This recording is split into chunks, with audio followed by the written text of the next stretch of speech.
नमस्कार, बहुत स्वागत है आपका। मैं हूं रीनू। मोदी सरकार ने लॉकडाउन 5.0 में 8 जून यानी कि आज से धार्मिक स्थलों और मॉल समेत अन्य सार्वजनिक स्थलों को खोलने की इजाजत दे दी है। हालांकि अभी कंटेनमेंट जोन में धार्मिक स्थल नहीं खोले जाएंगे।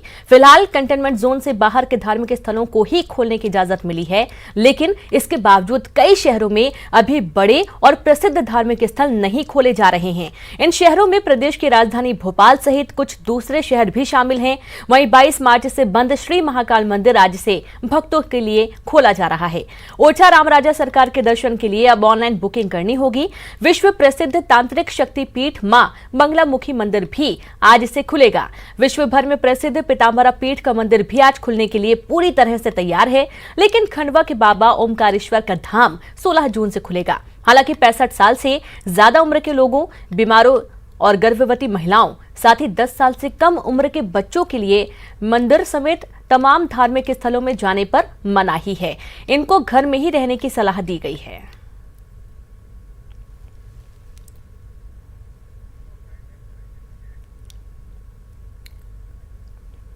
आठ जून से खुलेंगे धार्मिक स्थल और ये आपको नियम भी हम बता देते हैं क्या कुछ गाइडलाइन है। फेस कवर करना होगा, यानी कि मास्क वाले सभी व्यक्तियों को प्रवेश की अनुमति होगी। मंदिरों के प्रवेश द्वार पर सैनिटाइजर और थर्मल स्क्रीनिंग जरूरी होगी। लोगों को अपने हाथों और पैरों को साबुन और पानी से धोना होगा।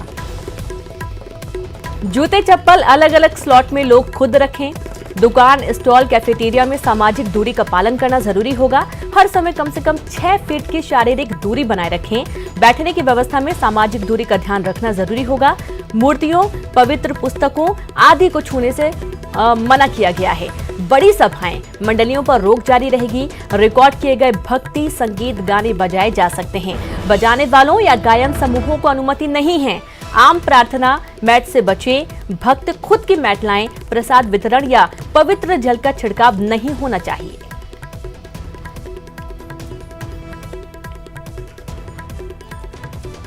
तो 8 जून यानी कि आज से जो धार्मिक स्थल खुलने जा रहे हैं, जो मंदिर खुलने जा रहे हैं, उनके लिए खास तौर पर गाइडलाइंस हैं, जहां पर सबसे ज्यादा अहम होगा कि मंदिर पर प्रवेश के पहले आपके हाथ पैर आप अच्छे से धोकर जाएं और साथ ही मुख्य द्वार में ही आपको सैनिटाइजर मिलेगा, जिससे आप अपने हाथ को जरूर साफ करें। और फेस कवर होना सबसे अति आवश्यक है। सोशल डिस्टेंसिंग का भी पालन खास तौर पर रखना होगा।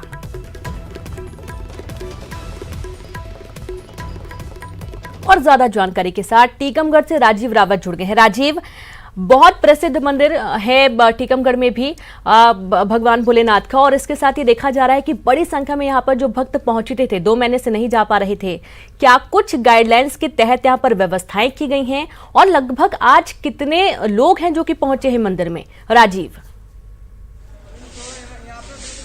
बिल्कुल मीनू, पूरे बुंदेलखंड का जो शिवधाम कुंडेश्वर मंदिर है, बड़ा ही प्राचीन और ऐतिहासिक मंदिर है। यहाँ सुबह से ही श्रद्धालुओं का आना शुरू हो गया है। जैसे कि पूरे ढाई महीने के बाद जो मंदिर खुल रहा है, जिसको लेकर श्रद्धालुओं में काफी उत्सुकता थी मंदिर जाने को लेकर। तो सुबह से आप देख रहे हैं कि जो पीछे लंबी लंबी लाइनें लगी हुई है, श्रद्धालु सुबह से मंदिर के लिए पहुंच रहे हैं और काफी संख्या में श्रद्धालु पहुंच रहे हैं। खास तौर पर कोरोना वायरस से बचाव को लेकर मंदिर प्रबंधन ने काफी इंतजाम किए हैं। मंदिर को सैनिटाइज किया गया है और जो श्रद्धालु हैं उनकी सामाजिक दूरी पूरी प्रॉपर बनाई है और सर मुंह पर मास्क लगाकर श्रद्धालु मंदिर पहुंच रहे हैं।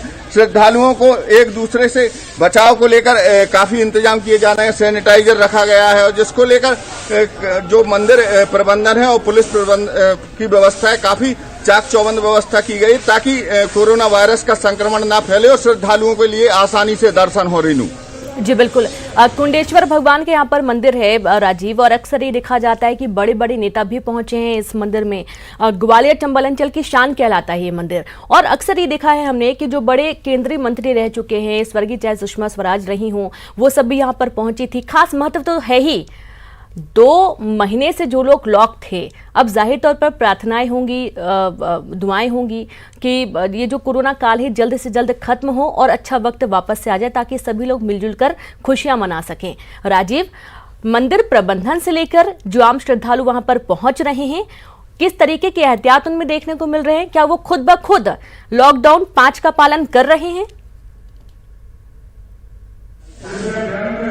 बिल्कुल वीनू, जो मंदिर के लेकर जो ईश्वर में आस्था है श्रद्धालुओं की, श्रद्धालु काफी उत्साहित थे मंदिर जाने के लिए। 2.5 महीने बाद पूरे मंदिर के पट खुले हैं, तो श्रद्धालुओं को काफी उम्मीद है कि इसी तरह मंदिर खुले रहें। और चूंकि जो कोरोना वायरस का संक्रमण है वो इस दुनिया से चला जाए और लोगों को इससे बचाव हो सके, ईश्वर से यही आराधना कर रहे हैं और ईश्वर से यही मांग कर रहे हैं ताकि लोग सुरक्षित रहें और कोरोना वायरस से बचाव हो सके। और लोगों की भी यही भगवान से श्रद्धालुओं की यही आस्था है कि जो महामारी है, जो कोरोना वायरस का संक्रमण है, वो ना फैले और लोग इस कोरोना वायरस से बचे रहें। सब लोग यही दुआ कर रहे हैं भगवान से। राजीव, हम सुन पा रहे हैं आपके पीछे अनाउंसमेंट की भी आवाज आ रही है, यानी कि पूरे एहतियात बरते जा रहे हैं। बताया जा रहा है कि किसको किस द्वार से आना है, किस तरीके से हाथ धुलना है या किस तरीके से सैनिटाइजर का उपयोग करके अंदर आना है। आपसे जानना चाहेंगे, हमने जो तस्वीरों में देखा है कुछ प्रसाद की दुकानें भी खुली हुई हैं, तो क्या प्रसाद खरीदा जा रहा है, चढ़ाया जा रहा है, किस तरीके का पूरा ये जो एक प्रक्रिया रहती है, कितनी इसमें समझाइश दी गई है, कितना समझ पा रहे हैं लोग इसे? रीनू, जो कोरोना वायरस से संक्रमण के बचाव को लेकर पूरी तरह मंदिर प्रबंधन ने भी एहतियात बरते हैं और मंदिर प्रबंधन बार बार लोगों से अपील कर रहा है कि सामाजिक दूरी बनाए रखें, मास्क लगा के आएं और छोटे बच्चे मंदिर न आएं और 60 साल से जो अधिक उम्र के वृद्ध हैं वो भी मंदिर न आए और जो बीमार और संक्रमित गर्भवती महिलाएं हैं वो इस तरह के मंदिर न आए, ताकि कोरोना वायरस का संक्रमण न फैले। और प्रसादी की किसी भी प्रकार की व्यवस्था नहीं की गई है, सिर्फ खाली मंदिर में भगवान के पट खुले हों और दर्शन की ही व्यवस्था की गई है, ताकि लोग जो 2.5 महीने से अपने आराध्य देव के दर्शन नहीं कर पा रहे थे, तो चूंकि वो दर्शन कर सकें, इस तरीके की जो सरकार ने व्यवस्था की है, तो उसको लेकर मंदिर पूरी तरह अब खुल चुके हैं और भगवान अपने जो आराध्य हैं वो अपने भक्तों को दर्शन दे रहे हैं। लोग भी बड़े उत्साह से सुबह से लंबी लंबी कतारों में खड़े हुए हैं और लोग सुबह से मंदिर पहुंच रहे हैं। यानी कि कुल मिलाकर कहें व्यवस्थाएं बहुत ही अच्छी देखी जा रही हैं, साफ सफाई भी हम देख पा रहे हैं बहुत अच्छी है। आनंद निगम महाकाल की नगरी उज्जैन से जुड़ गए हैं। आनंद, तकरीबन 2.5 महीने बाद आज मंदिर खुल रहा है और देखा जाता है कि बड़ी संख्या में श्रद्धालु यहाँ पहुंचते हैं महाकाल के दर्शन करने के लिए, लेकिन इस बार बहुत सारी गाइडलाइंस हैं। किस तरीके का गाइडलाइन का पालन किया जा रहा है, आपने जो देखा वहां पर क्या व्यवस्थाएं की गई हैं, खासतौर पर साफ सफाई को लेकर?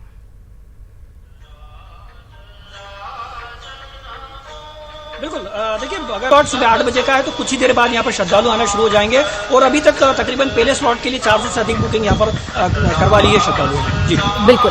आनंद, ये तो रही मंदिर की व्यवस्थाएं, मंदिर प्रबंधन ने किस तरीके के इंतजाम किए हैं, जागरूकता प्रत्येक व्यक्ति की भी बहुत अहम है इस दौरान। तो जो वहां पर आपको जो दुकानदार वहां पर हैं, जो सफाई कर्मचारी हैं, जो अन्य लोग भी आ रहे हैं, जो पुजारी हैं, उनमें आपने किस तरीके से जागरूकता देखी? क्या वो मास्क प्रॉपर लगा रहे हैं?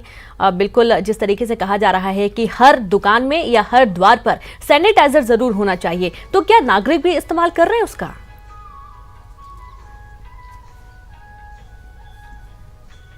देखिए, अगर आम लोगों की बात की जाए या फिर यहाँ पर सफाई कर्मी, पुलिस कर्मियों की बात की जाए, क्योंकि बड़ा अमला है यहाँ पर सफाई कर्मियों के अलावा पुलिस कर्मियों का भी, जो मंदिर की सुरक्षा में लगातार लगे रहते हैं। लेकिन अगर अभी आज हमने देखा कि हम सुबह की बात करें तो न सिर्फ सफाई कर्मी बल्कि पुलिस कर्मी भी बिल्कुल विधिवत उसी रूप में दिखाई दे रहे हैं, जो पीपी किट पहन के कुछ लोग भी दिखे हैं। इसके अलावा अगर बात करें सैनिटाइजिंग की और अगर मुंह पे मास्क बांधने की, तो सभी जितने भी कर्मचारी हैं वो प्रॉपर उस ड्रेस में दिखे हैं जिसमें सोशल डिस्टेंसिंग और अन्य जो है लोगों का यहाँ पर जो मंदिर में पालन करना चाहिए। तो जो मंदिर समिति ने जो निर्णय लिए थे वो सभी यहाँ पर पालन करते हुए दिखाई दे रहे हैं। और बात की जाए जो आसपास के मंदिरों के सामने जो यहाँ पर फूल और प्रसादी की दुकानें हैं, तो उनमें वहाँ पर जरूर, क्योंकि वो बंद है और फिलहाल अभी इस पर रोक लगा रखी है प्रशासन ने, तो वो दुकानें तो नहीं खुली है। अच्छा। लेकिन एक बात और मैं बता दूं रीनू की कुछ श्रद्धालु यहाँ पर आना शुरू हो गए हैं अभी से, चूंकि अभी 1 घंटे का समय बचा है, लेकिन श्रद्धालु ने अभी ये जो मेरे पीछे जो लाइन एरिया दिख रहा है बैरिकेड से होते हुए श्रद्धालु अंदर जाएंगे, तो कुछ श्रद्धालु अभी आना शुरू हुए हैं। पहली पंक्ति की जो सुबह 8 बजे की पंक्ति है वो लगना फिलहाल अभी शुरू हो चुकी है। चलिए, बिल्कुल, बहुत बहुत शुक्रिया आपका राजीव और आनंद दोनों का ही तमाम जानकारी के लिए, तस्वीरें भी बताने के लिए, दिखाने के लिए। अगली खबर का रुख करते हैं। चौथी बार मुख्यमंत्री बनने के करीब 2.5 महीने बाद शिवराज सिंह चौहान आज इंदौर आ रहे हैं। वे 12 बजे के बाद इंदौर एयरपोर्ट पर उतरकर कलेक्टर कार्यालय पहुंचेंगे, जहां कोरोना को लेकर समीक्षा बैठक में शामिल होंगे। फिर वहां से अभय प्रशाल पहुंचेंगे, जहां उद्योगपति उद्योगपतियों से मुलाकात का कार्यक्रम रखा गया है। सीएम शिवराज सिंह चौहान 2015 से 2018 के बीच इन्वेस्टर्स मीट के दौरान हुए MOU की समीक्षा भी करेंगे और उस दौरान के उद्योगों का प्रेजेंटेशन भी देखेंगे।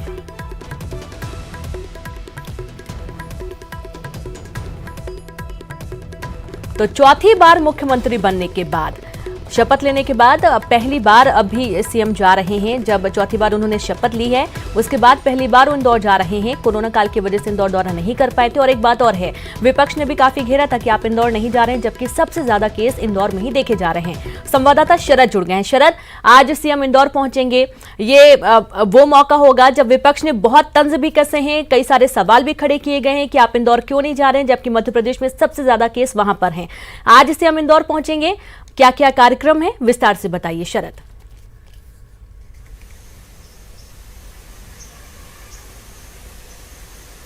बिल्कुल, देखिए रीनू, आपने सही कहा है। हालांकि इसका जवाब भी ये हो सकता है कि सिर्फ इंदौर ही नहीं, मुख्यमंत्री शिवराज सिंह चौहान इस दौरान में कहीं भी किसी दूसरी जगह भी दौरा करने नहीं गए हैं। और उसके पीछे की वजह ये थी कि लॉकडाउन था और लॉकडाउन में किसी को भी कहीं भी जाने की इजाज़त नहीं थी। और अगर ऐसे में मुख्यमंत्री खुद ही आवागमन करते किसी भी तरीके से, तो फिर उसको लेकर भी कहीं ना कहीं सवाल खड़े किए जाते। तो ये तो एक बात है सवाल खड़े करने की, विपक्ष का काम है सवाल खड़े करना, लिहाजा ये उसको इस नज़रिए से भी देखा जा सकता है। लेकिन जहाँ तक बात मुख्यमंत्री शिवराज सिंह चौहान के आज के दौरे की है, तो निश्चित ही आपने ये सही कहा है कि उनका चौथी बार मुख्यमंत्री बनने के बाद में ये पहला दौरा उनका हो रहा है इंदौर का। और इंदौर इस लिहाज से भी महत्वपूर्ण है ये दौरा, क्योंकि सबसे ज़्यादा जो संक्रमण के केस अगर मध्य प्रदेश में कहीं पर आए हैं तो फिर वो इंदौर में ही आए हैं। यही वजह है कि आज 12 बजे मुख्यमंत्री का इंदौर पहुंचने का कार्यक्रम है। वो 12 बजे इंदौर पहुंचेंगे और सबसे पहला उनका जो कार्यक्रम है वो कोरोना की समीक्षा बैठक ही है। वहाँ जो अधिकारी हैं उनके साथ में वो कोरोना की राज्य स्तरीय जो समीक्षा बैठक है वो भी करेंगे और खास तौर से इंदौर के बारे में भी चर्चा की जाएगी। इसके बाद में जो कोरोना वॉरियर्स हैं और जो कोरोना की ड्यूटी करते हुए शहीद हुए हैं, उनके परिजनों से भी मुख्यमंत्री शिवराज सिंह चौहान की मुलाकात होगी। एक प्रधानमंत्री योजना के तहत में सुपर स्पेशलिटी केंद्र बनाया गया है, वहाँ भी उसका भी निरीक्षण करने के लिए मुख्यमंत्री जाएंगे। उद्योगपतियों से मुलाकात के बारे में जैसा कि आपने कहा है वो मुलाकात भी होगी। और उपचुनाव के लिहाज से भी इस दौरे को काफ़ी महत्वपूर्ण माना जा रहा है, क्योंकि मुख्यमंत्री का एक कार्यक्रम सांवेर का भी है। तो ये जो सारी चीज़ें हैं वो कहीं ना कहीं कह सकते हैं कि आज पूरे दिन के घटनाक्रम मुख्यमंत्री शिवराज सिंह चौहान के 12 बजे से शुरू होगा ये दौरा, कार्यक्रम रहेंगे जिसमें कोरोना से लेकर उपचुनाव की रणनीति तक दोनों शामिल हैं।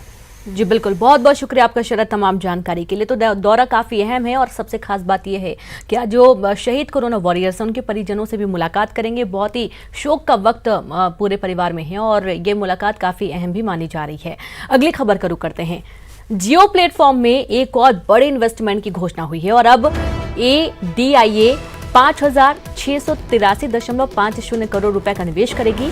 ADIA ने जियो में 1.16% की हिस्सेदारी खरीदी है। अबू धाबी इन्वेस्टमेंट अथॉरिटी ने जियो में 5,683.50 करोड़ का निवेश किया है। 7 हफ्ते में जियो में 97,885.65 करोड़ का निवेश किया है। जियो प्लेटफॉर्म्स में अभी तक Facebook, silver lake, Vista equity partners, general Atlantic, KKR, मुबाडाला और अब ADIA ने निवेश की घोषणा की है।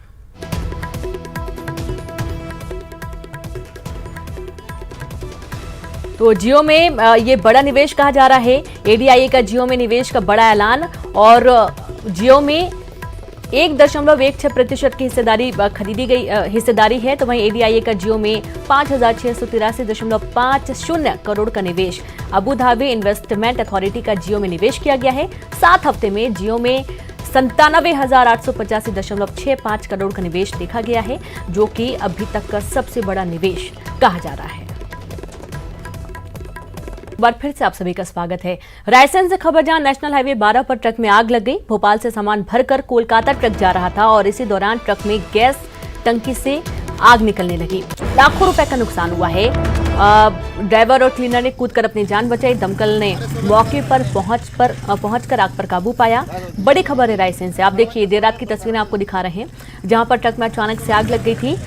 ट्रक में रखी गैस टंकी में आग लगी थी और देखते ही देखते पूरे ट्रक को अपनी चपेट में ले लिया। लाखों रुपए का सामान रखा हुआ था जो कि जलकर खाक हो गया है। ड्राइवर और क्लीनर ने कूदकर अपनी जान बचाई। दमकल ने मौके पर पहुंचकर आग को बुझाया। तो वहां आसपास के लोगों ने इसका ये पूरा वीडियो बनाया है जो कि हम आपको दिखा रहे हैं। रायसेन से बड़ी खबर है। नेशनल हाईवे 12 पर ट्रक में भीषण आग लग गई और देखते ही देखते पूरे ट्रक को अपनी चपेट में आग ने ले लिया। प्रदेश में 24 घंटे में सामने आए 44 नए कोरोना मरीज। इंदौर में 36, खरगोन में 2, मंदसौर में 1, छतरपुर में 5 कोरोना के नए केस देखे गए हैं। एमपी में अब तक 9,533 कोरोना के केस हैं। प्रदेश में अब तक कोरोना से 405 लोगों की मौत हो चुकी है और अब तक प्रदेश में कोरोना से 6,233 लोग स्वस्थ होकर अपने घर भी जा चुके हैं। तो इस तरीके से जो आंकड़ा है, जैसा कि हम पिछले कुछ दिनों से देख रहे थे कि आंकड़ा बहुत तेजी से उछाल मार रहा था, लेकिन अभी 2-3 दिनों से आंकड़ा बहुत कम होता जा रहा है। 24 घंटे में कुल पूरे प्रदेश की हम बात कर रहे हैं, 44 मामले सामने आए हैं। इंदौर में 36 हैं, खरगोन में 2 हैं, मंदसौर में 1 है, छतरपुर में 5 नए मामले हैं, जबकि हजारों की तादाद में सैंपल भेजे जा रहे हैं, लेकिन उनमें मात्र 10 या 20 ही जो केस हैं जो पॉजिटिव आ रहे हैं। ठीक इसी तरीके से 24 घंटे में मात्र 44 केस ही सामने आए हैं, यानी कि कोरोना में कुछ हद तक अभी जीत हासिल होती हुई नजर आ रही है। एमपी में अब तक 9,533 कोरोना केस हो चुके हैं, 405 लोगों की मौत हो चुकी है और अब तक कोरोना से 6,233 लोग ठीक होकर अपने घर जा चुके हैं।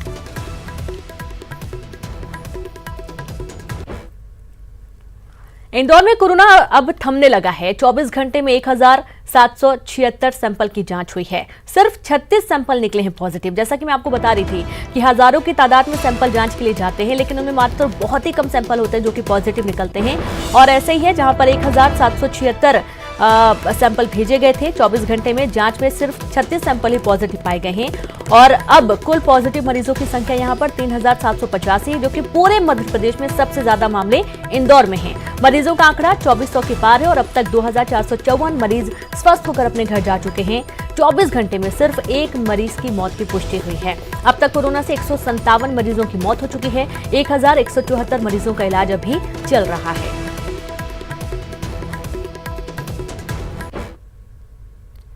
उपचुनाव से पहले बीजेपी डैमेज कंट्रोल में जुटी है। प्रदेश के गृह और स्वास्थ्य मंत्री नरोत्तम मिश्रा पूर्व मंत्री जयभान सिंह पवैया के घर पहुंचे और उनसे बातचीत की। इस दौरान पवैया ने बीजेपी कार्यकर्ताओं की पीड़ा नरोत्तम मिश्रा को बताई। वहीं नरोत्तम मिश्रा ने पवैया को अपना बड़ा भाई बताते हुए कहा कि उनका आशीर्वाद और मार्गदर्शन लेने आया हूं। बीजेपी में कोई डैमेज नहीं है, कंट्रोल करने की कोई बात नहीं, बीजेपी सभी सीटें जीतेगी। नरोत्तम मिश्रा ने अनूप मिश्रा और साथी नारायण कुशवाहा और साथी माया सिंह सहित कुछ और बीजेपी नेताओं से भी मुलाकात की। माननीय पवैया जी मेरे बड़े भाई हैं, मैं सदैव उनका मार्गदर्शन और आशीर्वाद लेता रहा हूँ। आज भी आशीर्वाद लेने ही आया था, चूँकि पहली बार ग्वालियर आया था। कोई डैमेज नहीं है दादा, कंट्रोल तो जब करना होगा जब डैमेज होगा। किस तरह की तैयारी है सर चुनाव को लेकर क्या? सभी सीटें जीतेंगे, इसमें कोई पूछने की बात।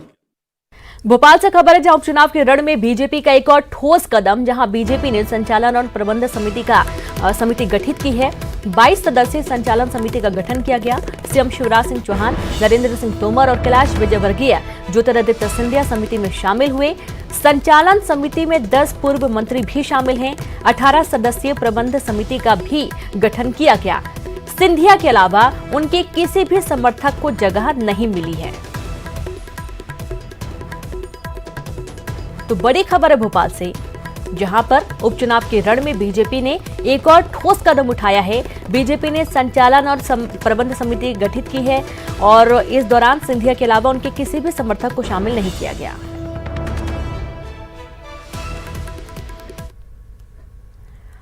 हाटपिपलिया में होने जा रहे उपचुनाव की तैयारियों का जायजा लेने भाजपा के राष्ट्रीय महासचिव कैलाश विजयवर्गीय ने कार्यकर्ताओं के साथ एक निजी होटल में बैठक की और कार्यकर्ताओं को जीत का मंत्र दिया। मीडिया से चर्चा में उन्होंने कांग्रेस पर निशाना साधा और कहा कि झूठ की बुनियाद पर चलने वाली कांग्रेस हर तबादले के पैसे ले रही थी। उन्होंने कहा कि हम सभी 24 सीटें जीतेंगे, कांग्रेस को एक भी सीट नहीं मिलेगी। कांग्रेस ने अपना कोई भी वादा पूरा नहीं किया।